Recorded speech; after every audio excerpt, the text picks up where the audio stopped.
இந்த நிமித்த காரண பரிணாமவாத சைவம் என்கின்ற அந்த சைவவாதிகளுடைய நிராகரணம் பார்த்து கொண்டிருக்கிறோம். இவர்களிடத்து அந்த ஆன்மானு ஒன்று இல்லை என்பது இவருடைய கொள்கையாக இருந்தது. அதன் நிராகரணத்தில் ஆன்மா என்று ஒன்று உண்டு என்பதை காட்டியிருந்தார். விளங்குதா? அதனுடைய தொடர்ச்சியாகவே பாடல் நம்ம பார்க்க வேண்டிய பாடல் இது எனும் ஒன்றை அப்படிங்கிறது. அப்படி தானே பாட்டு? அது என்ன படிக்கணுப்போ? இது ஏற்கனவே அவங்களுடைய முக்கிய விஷயத்தை பற்றி பேசும் பொழுது இதுவை அதுவாக பார்ப்பது நவை இல்லையா? நான் அவன் என்று பார்ப்பது நவை அறிவு, அதுவாகவே ஆதல் அப்படிங்கிறது தான் உண்மையான வழின்னு அவங்க சொல்லியிருந்தாங்க இல்லையா? அதை எடுத்து இங்கே பேசியிருக்காங்க. இது எனும் ஒன்றை அதுவாய்ப்படுத்து அது பொதுமையில் நிற்கும் மாயையின் பொறுப்பு. இப்படி இதுவை அதுவாகவும் அதுவை இதுவாகவும் பார்ப்பது என்பது சைவ சமயத்தில் விகற்ப காட்சி, திரிபு காட்சி என்று தான் சொல்லப்படும்.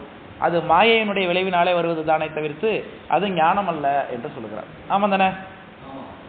நான் சிவருமானாகவே நான் உயிர் ஆகிறது என்பது அனுபவபூர்வமாகத்தான் இருக்க முடியுமே தவிர்த்து நான் சிவமாக ஆகிவிட்டேன்னு ஒருத்தரால் சொல்லவே முடியாது. அப்படி சொல்லுகிறார் என்றால் அவர் தனித்து இயங்கி கொண்டிருக்கிறார்னு அர்த்தமாயிடும். அங்கே முக்தி சிவமாக ஆகவே இல்லை அவர்னு அர்த்தமாயிடும். அதனால ஒருவர் இங்கே இருக்கும்பொழுது நான் சிவமாக இருக்கிறேன், நான் சிவமாக ஆகிவிட்டேன் அப்படின்னு ஒருத்தர் சொல்லுகிறாருன்னா அவர் விகற்ப காட்சியில் இருக்கிறாருன்னு அர்த்தம் இல்லையா? அல்லது திரிபு காட்சியில்.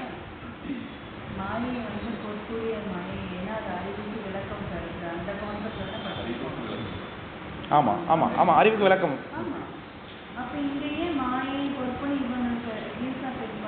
அது மாயையின் தன்மை, அவ்வளோதான். அது மாயையின் தன்மைனா அவன் தன்னை மாயை விளக்கத்தை தருது. எதுக்கு? மலத்தில் நீங்குவதற்காக மட்டும்தான் தருது. இவன் தன்னை தானாகவே சிவமாக நினைக்கும் பொழுது அது மாயையினுடைய அறிவு தான் அப்படின்னு எடுத்து காமிக்கிறான்.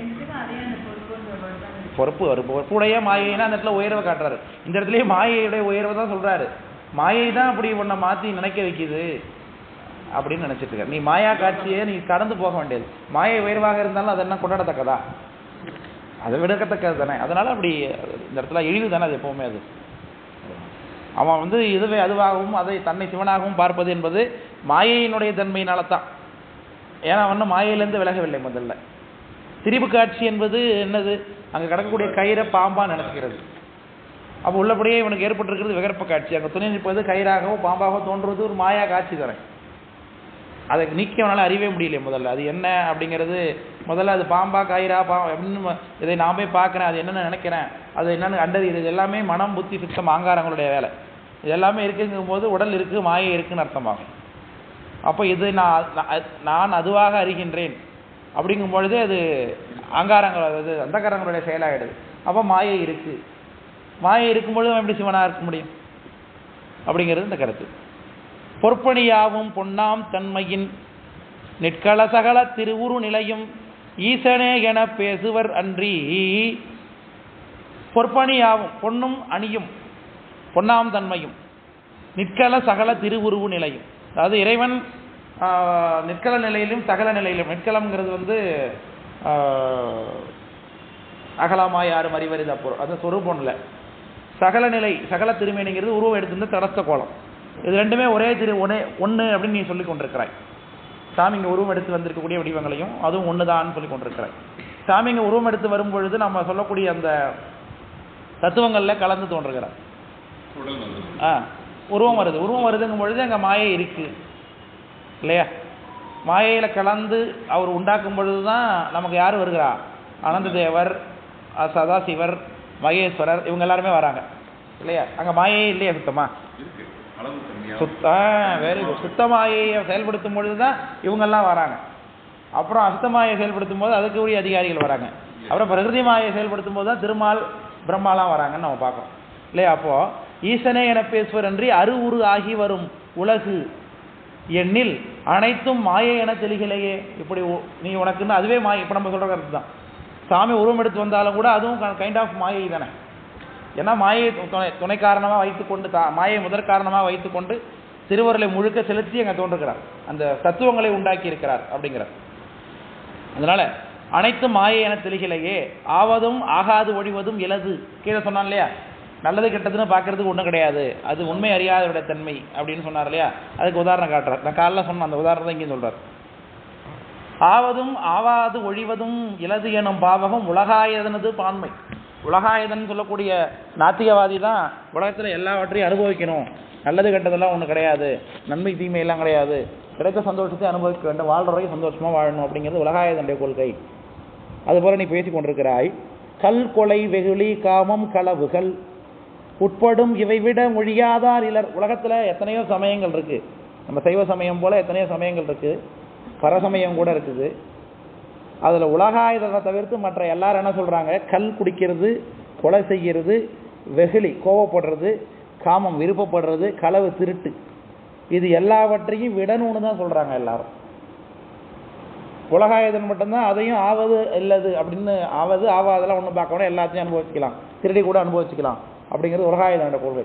அது போல் நீ பேசுகிற அப்படிங்கிற சொல்கிறது விளங்குது உங்களுக்கு? கல்கொலை களவு, கல்கொலை வெகுளி காமம் களவுகள் உட்படும் இவை விடமொழி ஆதாரம் இல்லை. உலகத்தில் எல்லாரும் இதை விடணும்னு தான் சொல்கிறாங்களே தவிர்த்து நீ மட்டும்தான் என்ன சொல்கிற, இதில் எதை வேணாலும் வைத்துக்கொண்டு நீ சாமியை அடையலாம்னு சொல்லுகிற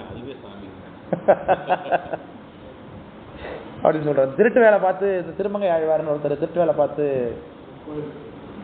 திருமால கோயில் கட்டினாருன்னு பார்க்குறோம்ல, அது போல தான். அப்போ அப்படியே ஏற்றுக்கிட்டார். திருமால திருத்தலை, அவரை திருத்தினார். திருத்தி தானே அப்புறம் அவர் திருமங்கை ஆழ்வாருங்கிறார். அதுக்கு முன்னாடி மங்கை மன்னன் இருந்தார், அப்புறம் தான் அவர் திருமங்கை ஆழ்வாராக ஆகிறார் இல்லையா? ஸோ அப்போ கல் கொலை வெகுளி காமம் களவுகள் உட்படும் இவை விடமொழியாதார் இலர் இல்லையா?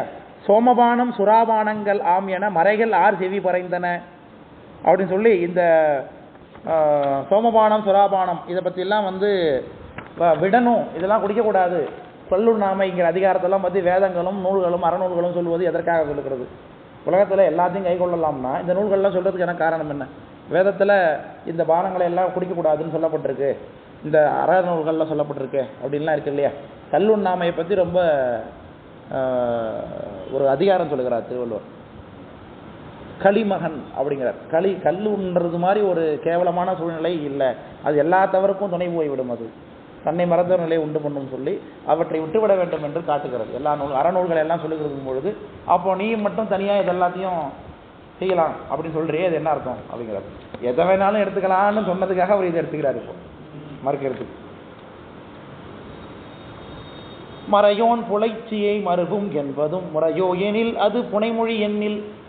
இப்போ ஒன்றுக்கு ஒரு ஒழுங்கு கட்டமைக்கப்பட்டது உலகத்தில். இவங்க இன்னாரோட தான் இருக்கணும், இவங்க இன்னாரோட தான் இருக்கணும் அப்படிங்கிறது உலகத்தில் உள்ள நிகழ்ச்சி இல்லையா? எதை வேணாலும் யார் வேணாலும் செய்யலாம்னு சொல்கிறிய நீ.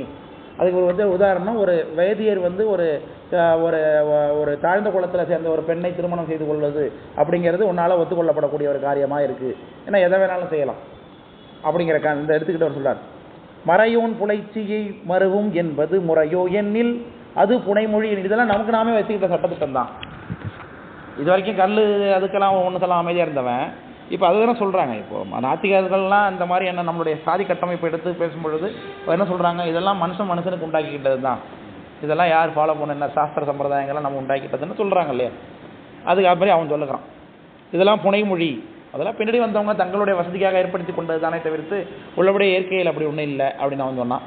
அதுக்கு ஒரு இயற்கையாகவே அப்படி இருக்குது. நான் சொல்கிறேன், இது மேதியை வேறு விழையா. எருமை மாட்டை காளை மாடு விரும்புமா? எருமை கறவையை ஒரு காளை மாடு விரும்புமா? விரும்பாது. காளை மாடு பசுவைத்தான் விரும்பும், எருமை காளாக விரும்பும், அப்படி தானே? அப்போது அந்த மாதிரி ஒரு சட்டத்திட்டம் இப்படி இதுக்கு தான் அப்படிங்கிற பொருத்தம் அப்படிங்கிறது எங்கே இருக்குது? உலகத்திலே இயல்பாகவே இருக்குது. இது எங்கேருந்து வந்திருக்கு? எல்லாமே கொள்ளலாம்னு அவன் சொல்ல போவ இல்லையா? எதெல்லாம் விடத்தக்கதோ அதெல்லாம் நீ கொள்ளுகிறியே அப்படின்னு சொல்லி இந்த மாதிரி சட்டத்திட்டத்துக்கு உட்பட்டு நடப்பது தான் உலக வாழ்க்கைன்னு சொல்லும் பொழுது சட்டத்திட்டங்கள் மனதை ஏற்றுனது தான் அவன் சொல்ல. அதுக்கு இப்படி ஒரு உதாரணம் வந்திருக்கு. இப்போ உள்ளபடியே அந்த வேறுபாடுகள் அந்த விலங்கினங்கள் வகையில் ஓகே, நம்ம மனிதன் சூழ்நிலையில் வரும்பொழுது இந்த ஒரு ஏற்றத்தாழ்வுங்கிறது ஆர்டிஃபிஷியல் தானேயா? அல்லது ஆர்டிஃபிஷியல் தான். நமக்கு சாமி தான் சட்டத்திட்டங்களை ஏற்படுத்தி கொடுத்துருக்காரு. ஆனால் அவங்களுடைய கலாச்சாரத்தை ஒழுக முடியாது. இப்போ ஒரு வைதிக பிராமணர் வச்சுப்போம், அவர் ஒரு மீன் விற்கிறவங்களை கல்யாணம் பண்ணிக்கிறாரு வச்சுப்போம், மீன் சாப்பிட்ற மீன் உதாரணமே இருக்கு பாருங்க நமக்கு. அப்போ இவர் மீன் விற்க போவாரா, வேதம் ஓத போவாரா?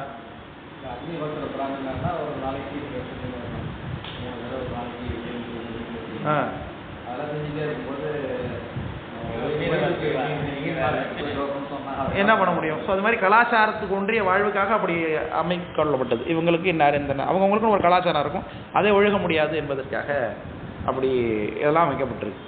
அது தோதாமல் அவங்களுடைய செய்கையை பொறுத்து தான். ஏற்றத்தாழ்வு என்பது இயல்பாகவே இருக்குது. அதை நாம் கற்பித்து ஏற்றத்தாழ்வாக நாம் தனிப்பட்ட முறையில் நம்ம அதை பாவிக்கிறோமாங்கிறது தான் இங்கே பிரச்சனை. அது முக்கியமாக அடியார் இடத்தை பார்க்கப்படுகிறதுங்கிறது தான் நம்ம கேட்கணும். இருக்கு, அதை நீங்கள் எப்படி பார்க்குறீங்க? ஒரு சித்தாந்தி அதை எப்படி பார்ப்பார்? திருவேடத்தை விடுங்க, சரி பரவாயில்ல. ரெண்டாவது, இது எல்லாமே இறைவனுடைய செயல்பாடு. அவர் தாழ்ந்தவரோ இல்லை உயர்ந்தவரோ இல்லை அப்படிங்கிறது நமக்கு தெரியும் தானே. உள்ள இருக்கிறது ஆன்மாங்கிறது தெரியும் தானே. அப்போ அறிவுடைய அவனுக்கு ஏது ஏற்றத்தாழ்வு?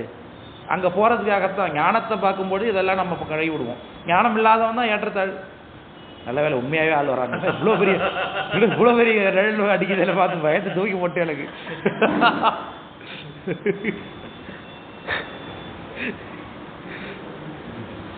இதை காலையில் உங்கள் டீ வாங்க போனீங்க, அப்புறம் ஒரு நீங்கள் வந்தது மாதிரியே தெரிஞ்சது.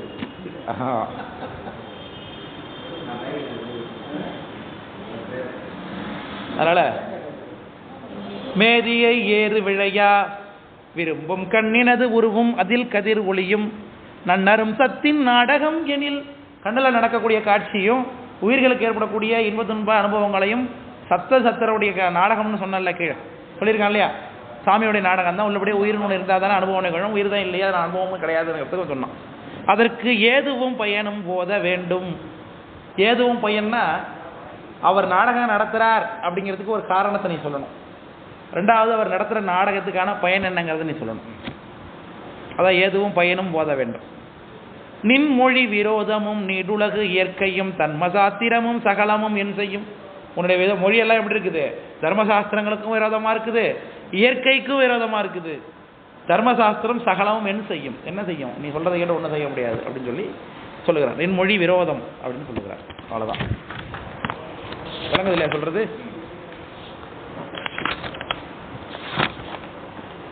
உலகேழ் என இறை பலவாம் தன்மை கடமுடு சராவம் கலசம் ஆதிகள் அடல் ஒரு குயவன் ஆயினன் என்றால் தாமேயாக அவைதான் ஆகான்.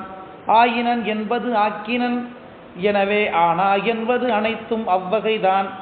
ஆகாமையை சாற்றிடும் என்க. கீழே சுவாமியே எல்லாமே ஆயிருக்கிறான். நீயே மலையானால், நீயே கடலான, கீழே 10 திசைகள் ஆனான்னு கீழே பார்த்துருக்கோம் இல்லையா. அதுக்கான உதாரணங்களை மறுக்க போகிறார். இப்போ திருமுறைகளை எடுத்து காமிச்ச உதாரணங்களுக்கான மறுக்க சொல்ல போகிறாரு. அதற்கு முன்னாடி இந்த குயவன் உதாரணத்தை எடுத்துக்கொள்கிறார். உலகு ஏழ் என இறை பலவாம் தன்மை, இறைவனே பலவாக தோன்றிருக்கக்கூடிய, கீழே திருவாசக வரி அதை எடுத்து காமிச்சார். கடமுடு சராவம் கலசமாதிகள், இதெல்லாம் பாத்திரங்கள். கடம், சராவம், கலசம். கலசமாதினா பாத்திரங்கள். கலசம்னாலும் குடம் தான், கடம்னாலும் சொல்லலாம். சராவம்னா சர்வம்னு சொல்லுவோம்ல, இந்த ஊரில் வழக்கம் இல்லையாது. சர்வ சட்டியும்பாங்க, சர்வம்பாங்க. அது இல்லை, சின்னதாக கோலை இவ்வளோ பெருசு இருக்கிறது இல்லை, அதுக்கு சர்வம்பாங்க. மாவு அரைச்சி வச்சிருக்க மாவுலாம் வீட்டில் அரைச்சி வச்சுக்கோங்களே. இப்போ கொஞ்சம் வசதியாக பாத்திரம், கொஞ்சம் ஹைட்டாக. செம்படம், சம்படத்துக்கு மூடி இல்லை, கீழே வந்து பாத்திரம் மாதிரி இருக்குன்னு வச்சுக்கோங்க, அவ்வளோதான் ஹைட். அதுக்கு பேர் சர்வம்னு சொல்லுவாங்க எங்கள் ஊரில். சர்வ சட்டியும்பாங்க, இல்லை சர்வம்பாங்க. கொஞ்சம் ஹைட்டாக இருக்கும், மாவு மாதிரியான பொருட்கள்லாம் வச்சுக்கிறது. இட்லி மாவு, தோசை மாவுலாம் அதில் வச்சு வரதுக்காக உள்ள பாத்திரங்களில் சர்வம்னு சொல்லுவோம். அதுதான் சராவம்னு சொல்லாதீங்க. இந்த வார்த்தையை ஃபஸ்ட் டைம் இப்போ தான் நான் பயன்படுத்துறதை கண்டுபிடிக்கிறேன். இது வரைக்கும் ஜனங்க வாழ்க்கையில் சும்மா சர்வம்னு சொல்கிறாங்கன்னு, அது எப்படி சர்வம்னு சொல்கிறாங்கன்னு தெரியல. அது ஆவணத்தில் இருக்குவாங்க இலக்கியத்தில். கடமுடு சராவம் கலசம் ஆதிகள். சராவம்ங்கிறது சட்டின்னு உரை எழுதியிருக்காங்க இங்கே. ஆனால் சர்வம் அப்படின்னு எப்பயும் எங்கள் ஊரில் வழக்கப்படுது. சர்வம் அப்படின்னா ஒரு ஆர்டிகிளே தனியாக இருக்குது, ஒரு ஐட்டமே இருக்குது. சர்வம்னா இந்த இது மாதிரி தான் இருக்கும். இது இப்படி கூர்மையாக இல்லாமல் அப்படியே ஈக்குவலாக வருதுன்னா வச்சுங்க. இந்த மாதிரி உதடு இருக்கிறது மாதிரி, கீழே உட்கார்றது மாதிரியோ இல்லை கொஞ்சம் ஷைனிங்காக கருவாவோ இருந்ததுன்னா அது சர்வம். நம்ம ஊரில் உங்களுக்கு தெரியாது சர்வம் சொல்லுவோம். அதான் சர்வ சட்னி அப்படின்னா.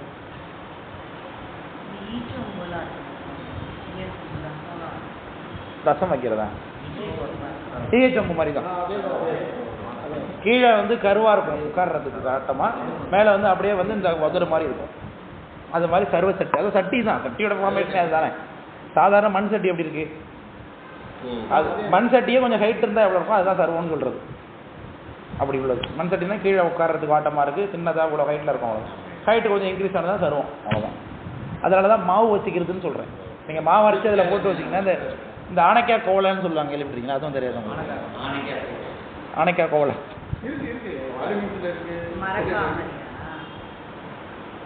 மரக்காவுக்கும் இந்த மாதிரி உதடு வச்சா எப்படி இருக்குமோ அதை தான் தருவோம். ஆனைக்கு கோவலை தெரியாது அவங்களுக்கு. சில்வர் அந்த இதில் வர பெத்தரையில் பெரிய கோவலை கொடுத்து நெல் கொட்டி அண்டானா அண்டாவுக்கு இப்படி ஃபார்மேஷன் இருக்கும். அண்டாவுக்கு வந்து ரொம்ப குழவா இருக்கும். அப்போ எப்படி நிற்கும்? எங்கள் ஊரில் வந்து ஆனைக்காய் கோவலம்பாங்க. ஆனைக்கால் போல் ஹைட்டாக நீட்டாக இறங்கியிருக்கிறதுனால ஆனைக்கால் கோவலம். ஆனைக்காய் கோவலம் ஆனைக்காய் கோவலம்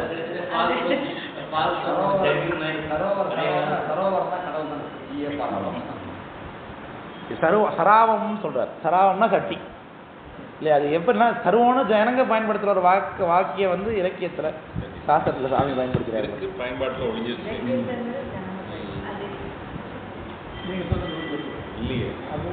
இல்லை ஜனங்க இப்போ எங்கள் ஊரில் சொல்கிறதுக்கு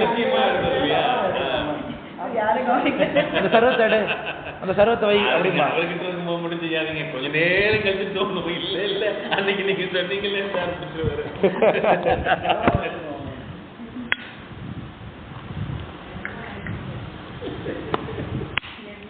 அப்போ ஐயோ கஷ்டத்தை குடிச்சிட்டேனா சரி. கடமுடு சராவம் கலசம் ஆதிகள். கலசத்துக்கும் கடத்துக்கும் என்ன வித்தியாசம்? ஏன் தனித்தனியாக சொல்றாரு? குடம்ங்கிறதுக்கும் கலசங்கிறது என்ன வித்தியாசம்?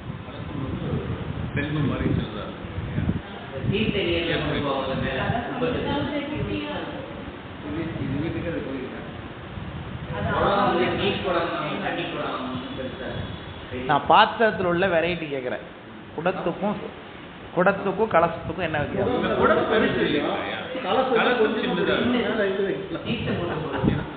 கழுத்து வாய் வந்து வித்தியாசமா இருக்கும், அதுதான் முக்கியம். குடம்னாக்கா இடுப்புல தூக்கிட்டு போறதுக்கு, லேடிஸ் இப்படி அணைச்சி தூக்கிட்டு போறதுக்கு வாட்டமா கழுத்து சின்னதா இருக்கும் இப்படி, அதான் குடம். தண்ணி தூக்கிட்டு வரதுக்கு யூஸ் பண்றது குடம்.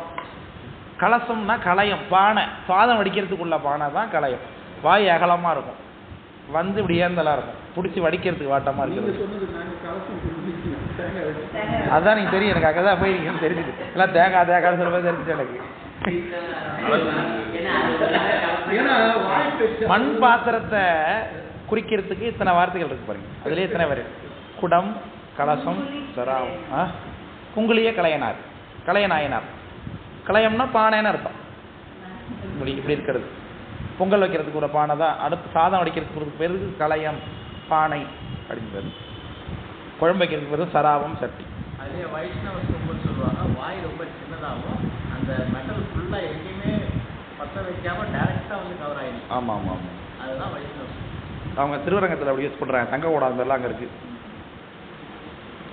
இப்போ கடமுடு சராவம் கலசவாதிகள். தோண்டின்னு ஒன்று இருக்குது. தோண்டிங்கிறதும் இது, தோண்டிங்கிறது இதே குடம் மாதிரியே இருக்கும், ஆனால் சின்னதாக இருக்கும்.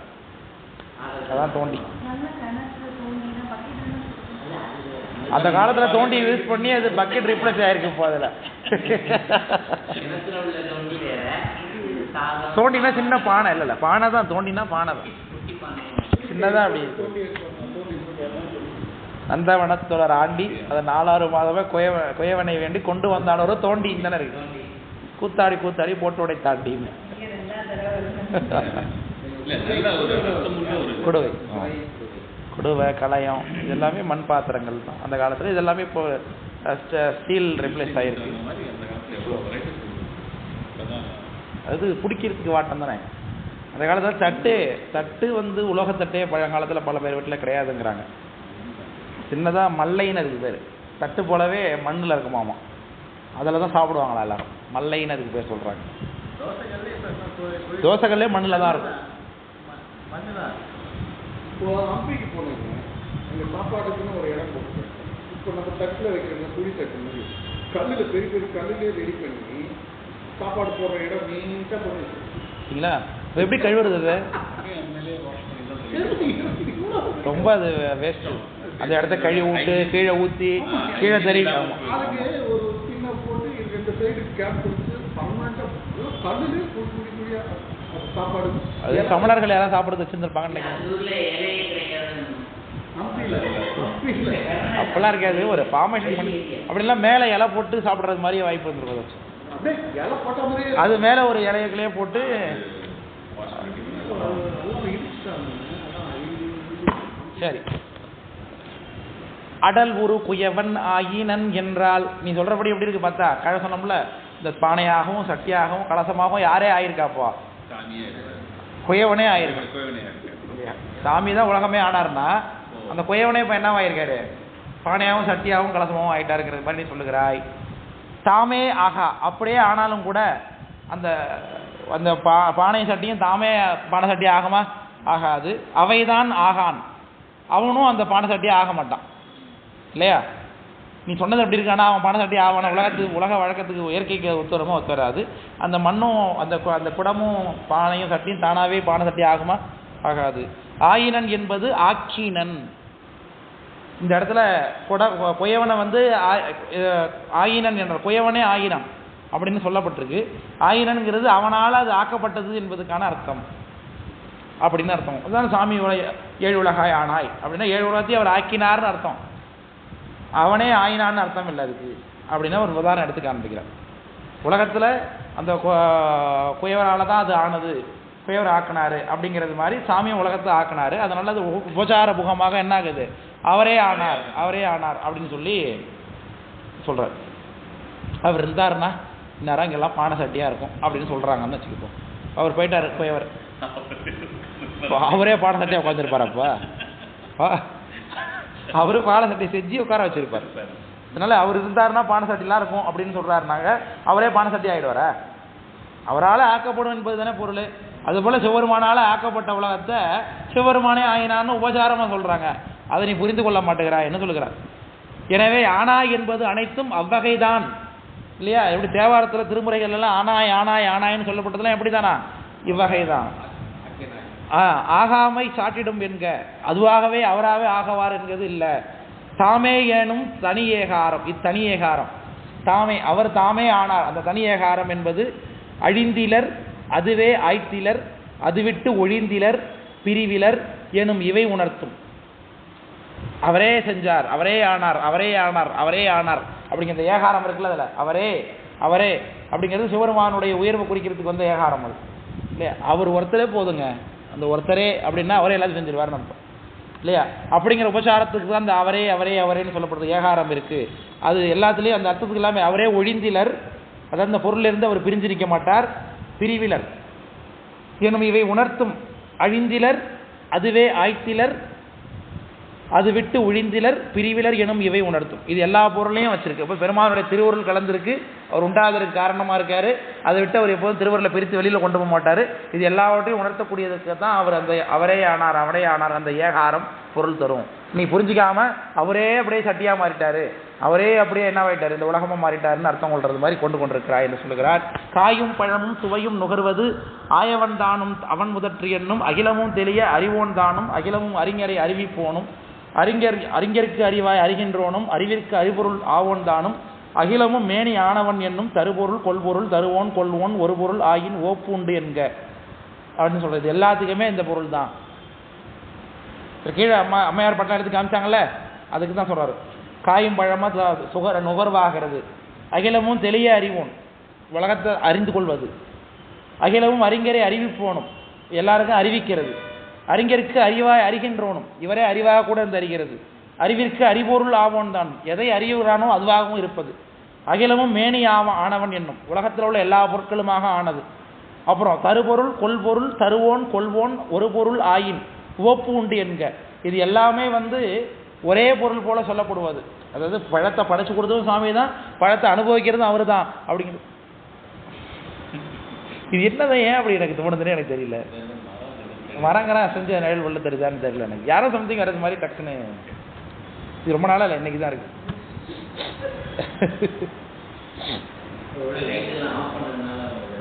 லைட் இருக்கும்போதே தெரியுது. அந்த கரெக்டாக அந்த கதவுல தான் தெரியுது. இங்கேருந்து பார்த்தா ஒரு கதவு தெரியுது, அந்த கதவுல தான் அந்த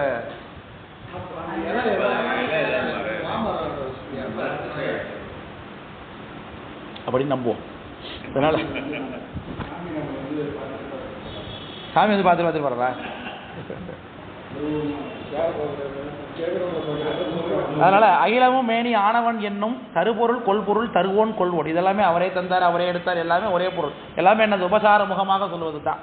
ஒரு பொருள் ஆயின் ஓப்பு உண்டு என்க. ஒரு பொருள் அவரே ஒருதான் சொன்னா ஓப்பு.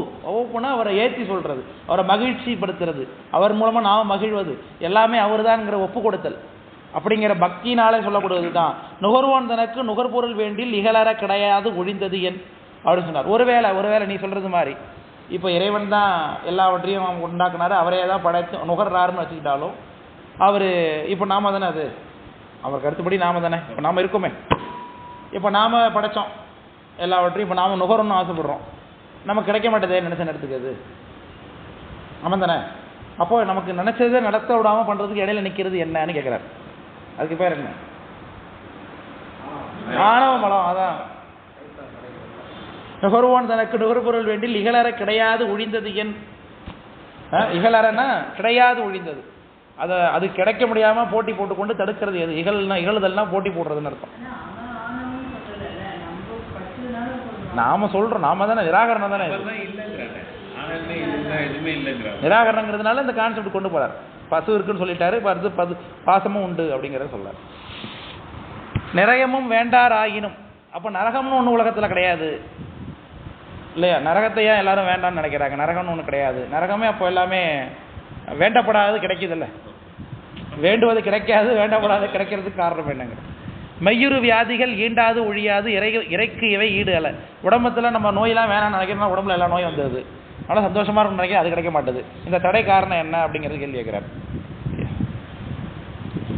இறைக்கு இவை ஈடு அல்ல, சத்தியும் சிவமும் தாமே நுகரும் என்று இத்திர உணர்வு வந்து எய்துவது எவருக்கோ. இப்போ சத்தியும் சிவமும் தானே நுகரும்னு கீழே சொன்ன அந்த உணர்வு அவர்களுக்கு எதற்கு? அவங்களுக்கு அது தேவையில்லை, உணரணுங்கிற தேவையில்லை. அப்போ இங்கே நடக்கக்கூடிய விஷயங்கள்லாம் யாருக்காக நடக்குது? அதுதான் உயிருக்காக நடக்குதுன்னு பதில் வரும். தமக்கே எண்ணில் தாம் உணராமையும் அமைப்பற, அவங்களுக்காகத்தான்.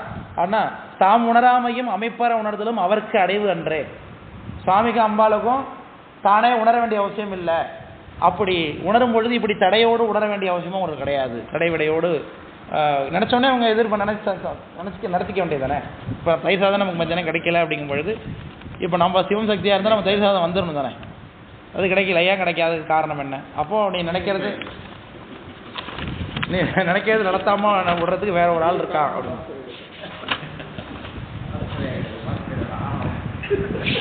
நானும் அவனும் நவையும் நலனும் தானவன் ஆகையும் நின் சாதனத்தில் சகயோகத்தை சாயுத்தியம் என பகர்வது பதிபசு பாசத்தவர்க்கே. பார்த்தீங்களா, உண்மையாக ஐயா, பதிபசு பாசத்தவர்க்கே. இப்படி சொல்லப்படக்கூடிய காட்சிகள் எல்லாம் பதிபசு பாசத்தவர்க்கூடிய காட்சி தான். என்னது? நானும் அவனும் நவையும் அலனும் நலனும், நானே அவனான நாற்றாயத்து ஒருவனை நானாய பரணை அப்படின்னு சொல்லக்கூடிய அந்த காட்சி சுந்தரமூர்த்தி சுவாமிகள் சொல்றது. அவங்க யோகத்துக்குரிய விஷயம். இந்த யோகத்தில் உள்ளவங்க தான் தன்னை குண்டலினி மேலே கிளப்பி சிவமாம் தன்மை அனுபவித்துக் கொண்டிருப்பாங்க இந்த உலகத்தில் இருக்கும் பொழுது. அவங்க தான் நானும் சிவனும் ஒன்றுன்னு சொல்றது. இது பதிபசு பாசத்தின் வழி ஆகம வழியில் நிற்கக்கூடிய இந்த சைவர்களில் சிவயோகிகளுக்குரிய தன்மை தானே தவிர்த்து உனக்கூடியது கிடையாதுன்னு சொல்றது. தானவன் ஆகையும் நின் சாதனத்தில் உன்னுடைய கொள்கையில் அது கிடையாது. சகயோகத்தை சாயுச்சியம் என பகர்வது பதிபசு பாசத்தவர்க்கே. நீ சொன்ன கான்செப்ட் சகயோகம், யோக நிலையில் அப்படி உண்டு.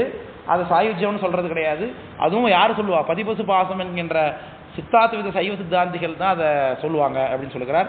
யாதொரு வகையென ஓதியது இறைநூல். கீழே சொன்னாலும் எப்படியாவது எதையாவது பண்ணியாவது நீ சாமியை நோக்கி போகணும்னு கீழே சொன்னாலே அது சொல்ல வரார். சொன்னவற்று ஒன்று அன்று எண்ணில் வீடு எளிதே. எதை வேணாலும் செஞ்சு முத்திக்கு போகலான்னாக்கா உலகத்தில் எல்லாருமே முத்திக்கு போவாங்களே இல்லையா? அவங்கவுங்க செஞ்ச விஷயத்தில் ஒருத்தன் கான்செப்ட், ஒருத்தன் குடிக்கிறதுலையே 24 மணி நேரமும் இருக்கான். அப்போ அவன் முத்திக்கு போகணுமே இல்லையா? ரொம்ப எளிதான காரியமாகிடும் அது. முத்திக்கு போகிறதுங்கிறது என்னவாயிடும்? இப்போ வீடு எளிதென்று, வீடு எளிதேன்னர் தான் அற வழியே தலைப்பொருள் பிடிக்கின் மேல் நிகழ் பலமும் வீடும் அழித்திடுமே. அதுவே வீடு அழிக்கணுமே இல்லையா? தன்னுடைய ஒரு கருத்தில் அவன் எதை வேணாலும் செய்வான், அதையே அவன் இடையராக செஞ்சு கொண்டிருக்கான்னா அதுக்குள்ள விளையக்கூடிய பயனை அவனுக்கு என்ன கிடைக்கும்? இப்போ வீடு கொடுக்கணும். நீ சொல்கிறபடி பார்த்தா நிலையா கருவியை நிலையா கருதி புலையாடுதலும் உலகாயதன் பொருள். உலகாயதன் தான் இந்த மாதிரி பண்ணிக்கிட்டு இருப்பான். கீழே திரும்ப 2வது சொல்றாதே, நிலையில்லாத உடம்பை நிலையானதாக கருதி புலையாடுதல், கீழான காரியங்களில் செயல்படுவது உலகாயதனுடைய பொருள் இல்லையா? அவன் தான் வந்து இல்லாத ஒரு விஷயத்தை இருப்பதாக நினைத்து கொண்டு அதிலேயே காரியத்தை சாதிப்பான். அதுதான் குட்டியம் இன்றி நற்கோலம் எழுதுதல் இட்டமது ஆகின். குட்டியம்னா செவத்துல சித்திரம் வரையணும்.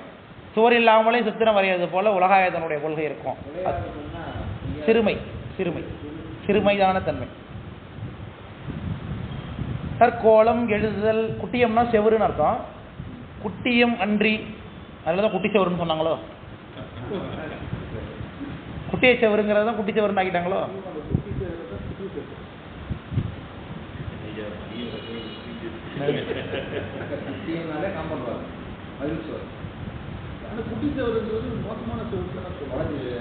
இது வரைக்கும் நம்ம தப்பர்த்தம் பண்ணிருக்கோம் போல் இருக்கு.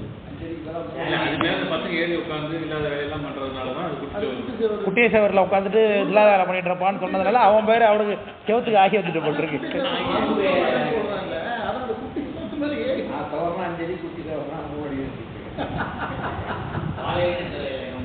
குட்டியம்னா செவரு, அது என்னவோ இங்க குட்டியம்னா செவரு,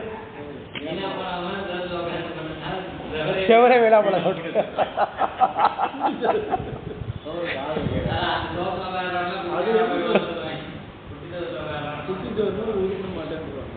குட்டியம்னா செவரு புதுசா அன்னைக்கு நம்ம கத்துட்டு இருக்கோம் இல்லையா.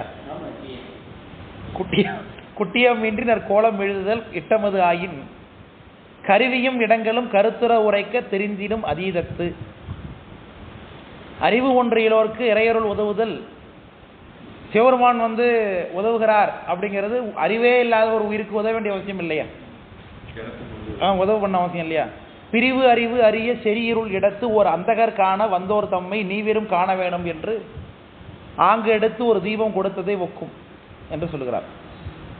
இப்போ ஒருத்தர் வந்து கண்ணு தெரியாதவரை பார்க்க வரார். அந்த கண்ணு தெரியாதவரை பார்த்து உங்கள் வீட்டில் நல்லா இருக்குங்க, பெயிண்டிங்ஸ்லாம் நல்லா இருக்கு, நான் வேணா உங்களுக்கு விளக்கு காமிக்கிறேன் பாருங்களா அப்படின்னு சொல்றது மாதிரி இருக்கா. நீ சிவபெருமானுக்கு செய்யக்கூடிய செய்யுங்கிறார். ஏன்னா இது ஏற்கனவே அறிவில்லாததான் இருக்கு, அதுக்கு சிவபெருமான் வந்து உதவி செய்யறாருக்குது எப்படி இருக்குப்பா. கண்ணு தெரியாதவனை பார்க்க போன ஒருத்தன், அவனுக்கு கண்ணு தெரியாத அவனே பார்க்க போயிருக்கான். அவன் வீட்டில் ஒரு காட்சியை பார்க்குறான், எந்த அவனுக்கு நான் லைட் அடிச்சு காமிக்கிறேன்னு சொன்னா அவனுக்கு கண்ணு இருந்தால் தானே முதல்ல பார்ப்பான். நீ எத்தனை லைட் அடிச்சா என்ன, எத்தனை காசு இருந்தா என்ன. அப்போ அவனுக்கு கண்ணே இல்லைங்கும் பொழுது அவன் காட்ட வேண்டிய ஒளி காட்ட வேண்டிய அவசியம் இல்லை இல்லையா. அதுபோல சிவபெருமானும் காட்ட வேண்டிய அவசியம் இல்லை. நீ அப்படி சொல்லி கொண்டிருக்கிறாய், சிவபெருமானுடைய உபகாரத்துக்கு காரணம் இல்லாமலே அவர் செய்வார் போல சொல்லி கொண்டிருக்கிறாய். எடுத்து ஒரு தீபம் நீவிரும் காண வேணும் என்று அங்கு எடுத்து ஒரு தீபம் கொடுத்ததை ஒக்கும் இச்செயற்கு இறைவன் கொச்சையன் அன்றே. இறைவன் ஒன்றும் கீழானவன் கிடையாது. இந்த மாதிரி சேலை செய்யறதுக்கெல்லாம் சடத்துக்கு அறிவிப்பதற்கு அவன் ஒன்றும் சாதாரண ஆள் கிடையாது. அவன் அறிவுடைய பொருளுக்கு தான் அறிவிப்பான் என்று சொன்னான். விலங்குதா சொல்றது. ஈசனும் உயிரும் பேசினை அது ஒழிந்து ஒன்றேயாகும் என்ற நின் இயல்பு. உலகத்துல எல்லா என்னது பாட்டு கேட்க. சரி சரி சரி, அதான் என்னடா அது இதெல்லாம் வருது.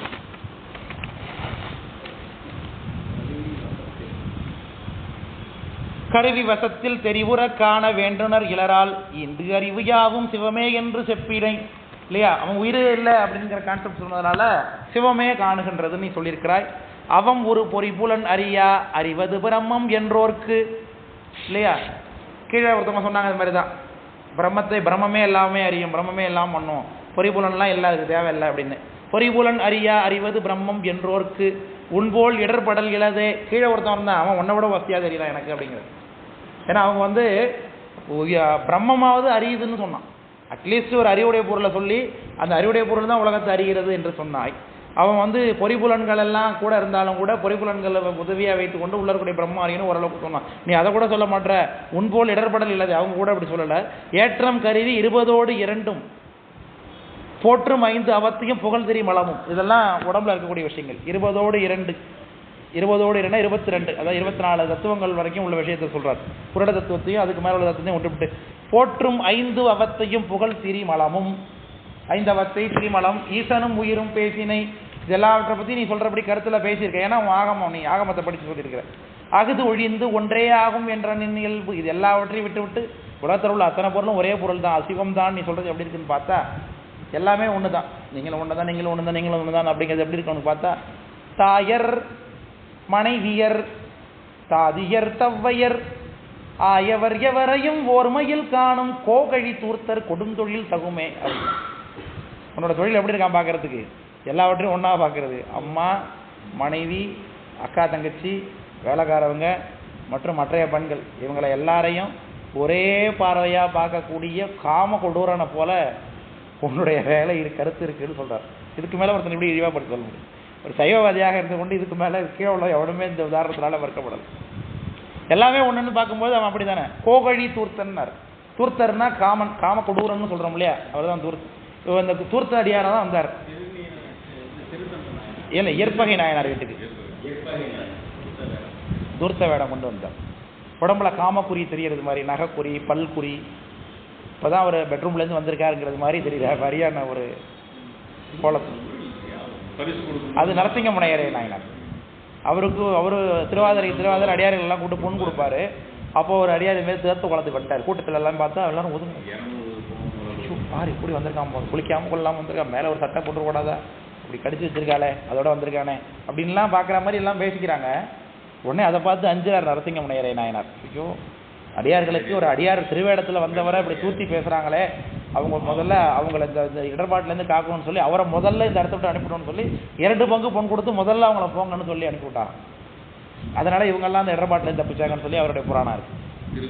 ஆமாம். கோகழி தூர்த்தர்னா, கோ அப்படின்னா நடுநிலை, நடுநிலையாளர்களாலே விளக்கத்தக்கவராகிய கோகழி தூர்த்தர். கோகழி ஆண்ட குருமனிதன் வாழ்கனர் பாட்டு இருக்கு. அந்த கோகழினாக்க எதுனே தெரியாது, கோகழி எதுன்னு தெரியல. ஆனால் ஓரளவுக்கு எல்லாரும் திருவாவடுதுறைன்னு ஒத்துக்கிறாங்க. கோகழினா திருவாவடுதுறைன்னு ஒத்துக்கிறாங்க, அவ்வளோதான். கோகழினா எந்த தளம் தெரியாது.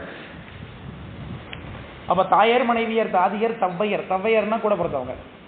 ஆயவர் எவரையும் ஓர்மையில் காணும் கோகழி தூர்த்தர் கொடுந்தொழில் தகுமே. நீ சொல்றதுக்கு அதுதான் ஈக்குவலா இருக்கு, அவனை போலதான் நீ பேசிக் கொண்டிருக்கிறாய். ஆகமற்று அதன் அருள்நிலை தன்னிலை ஏகநாயகன் ஆகிய இறைநிலை நாசமில் பாசம் வீசிய வியன்னிலை இணையவை ஒன்றும் நினைவிலும் இன்றி உண்டு எனும் உணர்வில் கண்டது கருதில். அதாவது ஏகநாயகன், ஆகமற்று அதன் அருள்நிலை தன்னிலை. அப்போ உலகத்தில் இருக்க இறைவனுடைய அருள்நிலையும் தன்னிலை உன்னுடைய நிலையையும், ஏகநாயகனாகிய இறைவனுடைய நிலையையும், நாசமில் பாசம் வீசிய வீழ்நிலை, பாசம் எப்படி எல்லாவற்றையும் கவர் பண்ணி அது மறைத்து வைத்திருக்கு ஆவாரகமா அப்படிங்கிற விஷயத்தையும், இணையவை ஒன்றும் நினைவினும் இன்றி, இதை பற்றி எதுவுமே நீ சிந்திக்காம உண்டு எனும் உணர்வில் கண்டது கருதில் இழுக்கு எனும் புலன்வழி ஒழுக்கமும் அதுவாய் கொண்டு பண்டையில் எந்தருமடங்கு வந்தவா செய்ய தந்ததை அன்றே. எதையோ நினைத்து கொண்டு எதையெல்லாம் வேணாலும் எந்தரு மடங்கு, பண்டையில் எந்தரு மடங்குனா உன் மனசுக்குள்ள என்னையெல்லாம் நீ நினைக்கிறாயோ அதையெல்லாம் செய்து கொள்ளலாம் என்று நீ பேசிக் கொண்டிருக்கிறாய். அதான் நான் சொன்னான், எதை செய்தாலும் சாமி அடையலாம். நீ விட்டது இறைவன் இருக்கிறான், திருவருள் இருக்கிறது, உயிர்கள் இருக்கிறது, மலமும் இருக்கிறது. இதை பற்றி எதுவுமே எண்ணி பார்க்காம நீ சந்தோஷமா இருக்கிறது எதை வழியோ அதை நீ இதுக்கு துணை கொண்டுக்கிறாயின்னு சொல்ற.